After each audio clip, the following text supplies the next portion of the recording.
warbixintan waxaan ku eegi doonaa xildhibaanada labada gole ee baarlamaanka Soomaaliya oo maanta meel mariyay xeerka dhismaha ururada iyo xisbiyada siyaasadda ee ka qaybgalayaasha doorashada. xildhibaanada labada gole ee baarlamaanka federaalka Soomaaliya oo maanta kulan wadajir ah ku yeeshay magaalada Muqdisho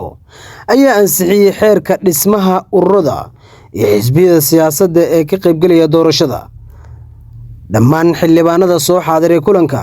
ayaa cod aqlabiyad leh ku ansixiyay xeerkan, waxaana ogolaaday 177 xildhibaan, mana jirin xildhibaan diiday ama ka aamusay, sida uu shaaciyay guddoonka baarlamaanka ee federaalka Soomaaliya. wasiirka arrimaha gudaha Soomaaliya oo kulanka goobjoog ka ahaa ayaa sidoo kale u mahadceliyay labada gole oo tilaabadan u qaaday doorashada qof iyo codka.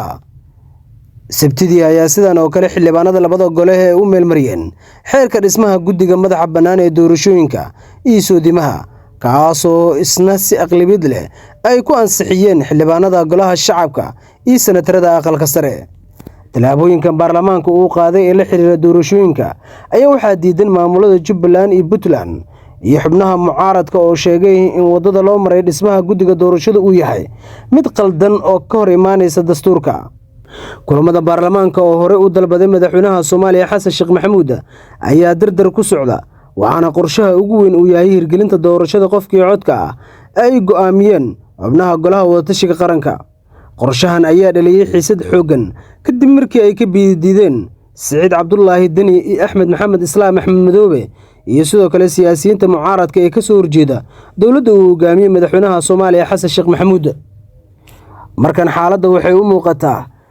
in dhabbihii uu hore u qaaday madaxweynihii hore ee Soomaaliya Maxamed Cabdullaahi Farmaajo uu qaadayo madaxweynaha Soomaaliya Xasan Sheekh Maxamuud, taasi oo la ogsoon yahay halka ay ku dambeyn doonto, maadaama xubnaha mucaaradka ay si weyn u diidan yihiin qorshahan uu xilligan u wado madaxweynaha Soomaaliya Xasan Sheekh Maxamuud. laakiin la arki doono halka ay ku dambeyn doonto talaabooyinkan uu qaadayo madaxweynaha Soomaaliya Xasan Sheekh Maxamuud, kuwaas oo intooda badan ah talaabooyin uu hore u qaaday madaxweyne Maxamed Cabdullaahi Farmaajo, taasi ugu dambeyn Farmaajo keentay inuu tago teedhada Afisiyoni oo markii hore uu diidanaa.